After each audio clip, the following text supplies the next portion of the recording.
Okay, this is a 2009 Mercedes GL 450, replacing the battery which is under the passenger seat.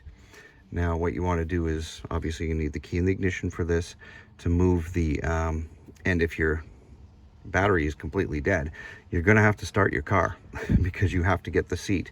And it's a power seat. You have to move it all the way forward and then tilt the bum part all the way up. So the bottom at the back has to come all the way up and the seat has to go all the way forward to get to the battery down here.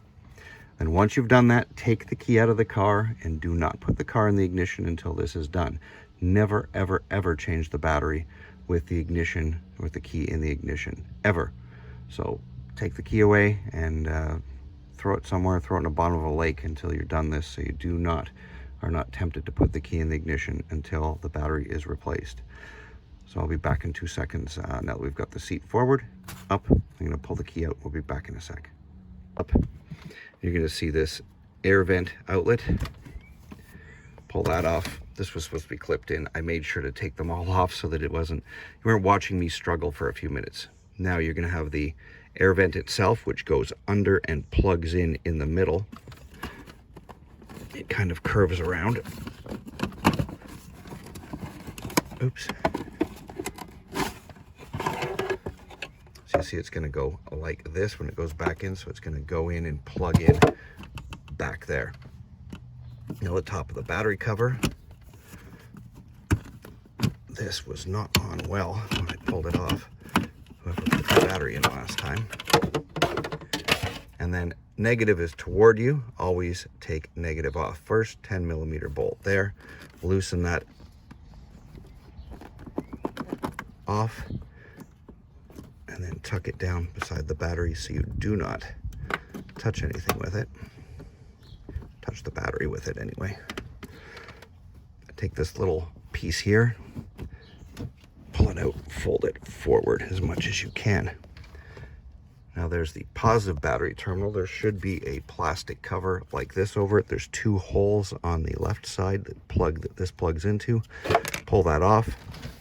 And back here, 10mm bolt as well. And lift this off and tuck that out of the way.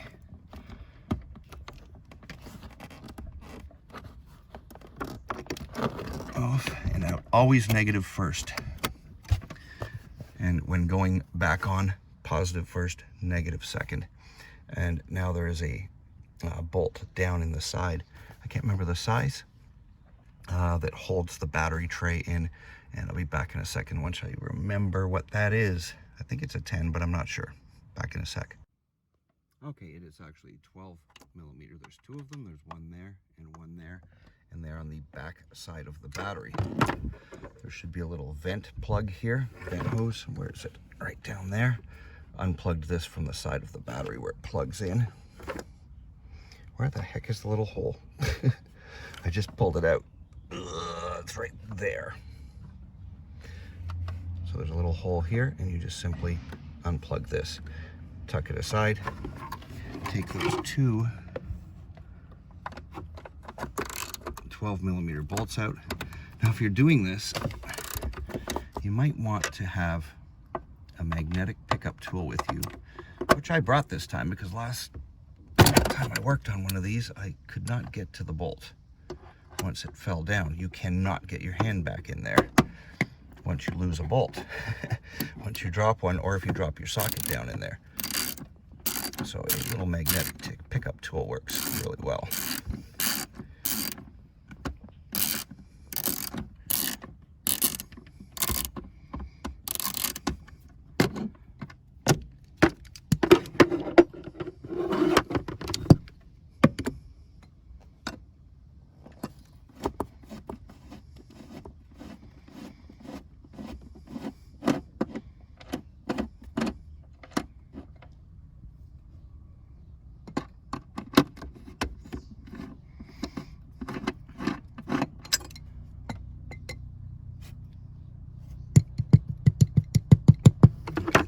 In this one.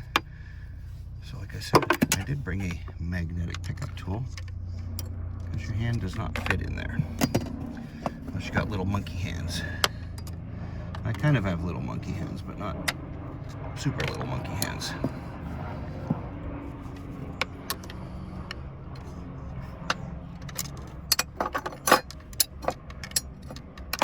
Let's see if I can actually get get my hand down in there. No, you can't. I can't anyway. Okay, let me lift this sucker out and be back in 1 sec.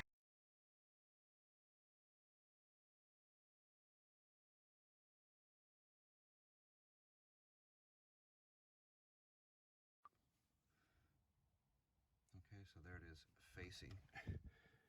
And like I said, it is heavy, and when you replace it, you have got to use an AGM.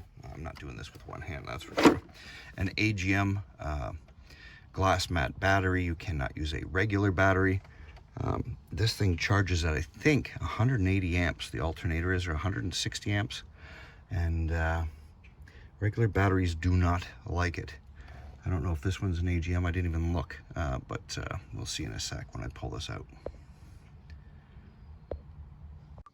Okay, so this was an AGM battery. It's got a 5-year replacement on it. He said he only replaced it 2 years ago. But he can't find his receipt. Always keep your damn receipt for your battery. Just stick them in the owner's manual, for God's sakes. And never take your owner's manual out of the car. I don't know why people do that. Anyway, I'm going to grab the replacement battery and stick it in the same direction. Positive will be on the right and going in first, and back in a few minutes. Okay, new battery wrestled in, and oh, the positive just kind of really wanted to go on. So hook up the positive. Again, 10 millimeter to tighten it up. Don't crank the crap out of it. It's not a lug nut. Just tighten it so that it no longer twists on the post. And now we're just going to put that mount back in, slide it back in, and ouch. Put the 2 nuts back on, and back in a sec. Okay, now the tricky part is getting these nuts on where you can't even get your hand in. You can see all the red marks and stuff from just trying to get my hand down there. So just take your socket, take a piece of electrical tape, semi-tuck it into the end, and then push the bolt into there. You're not sticking the bolt to the actual socket, you're just making the socket hole a little bit bigger so that you're gonna have to push this to hold it in there. So now the socket's nice and firm, and you can get it on there and pull it out.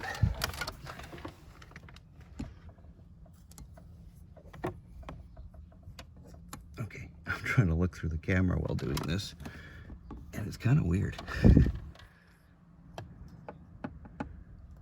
I can't see crap. Where are you? No, let's do this one. Why is my damn flash not on? Anyway, you see what I'm doing. You just do this with the second bolt too. Tighten them up to about 20-25 foot-pounds, which is about the same as a spark plug. Not super tight, just enough to hold the battery down. Okay, we're in and tightened up. Don't forget to plug your little vent in.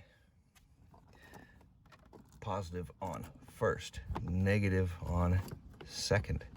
I'm going to repeat this, but it's very important. Make sure the keys, when you remove the original battery and when you put the new one in, do not have the keys in the ignition. Keys out of the ignition.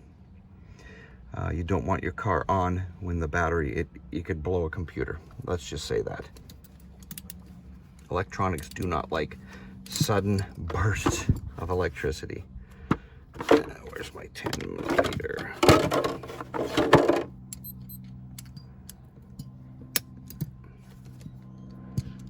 Actually, negative off until I've tightened the positive. Because if not, if I turn my wrench and I touch something metal in the body of the car, will make a spark. And we don't want no sparks. So tighten the positive first.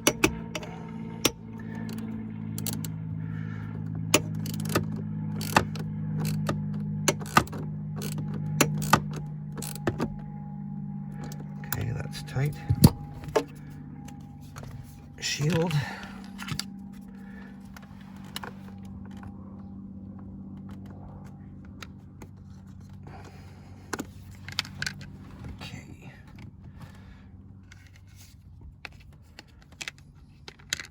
2 holes are on this side. Some of them are different. Where are we? I see you. There you are. Okay. Negative cable.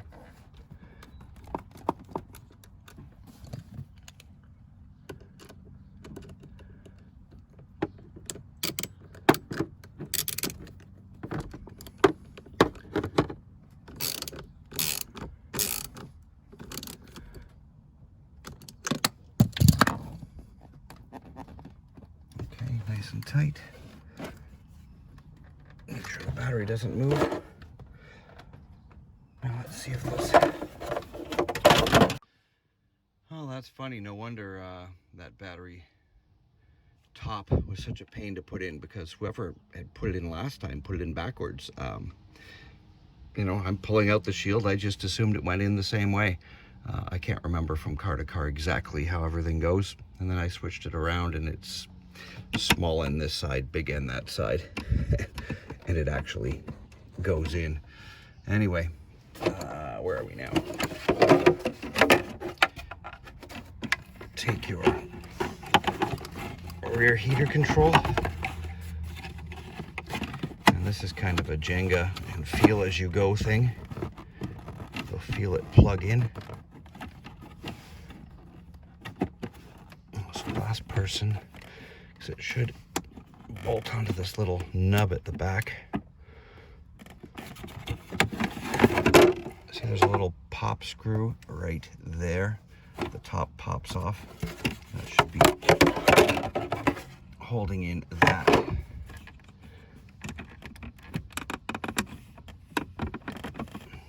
God, why do people do this? Well, they put stuff back together the way it came. Like, honestly, it's not that tough. It is not difficult to put things back the way they were. Okay. So now this simply pushes into the hole in the slot on the top of there, and through the hole, push the pin down to lock it back in 2 secs. Okay, sorry, that required 2 hands to do that. We're almost done.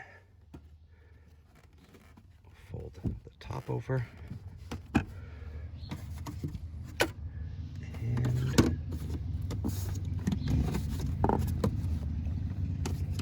these should slip through and under, it looks like. Oh, no, they go on top. And snapped it down. Now we can put the seat back, and we are good to go. Thank you very much for watching. If you want more of this stuff, like, subscribe, leave a comment. Thank you very much for watching.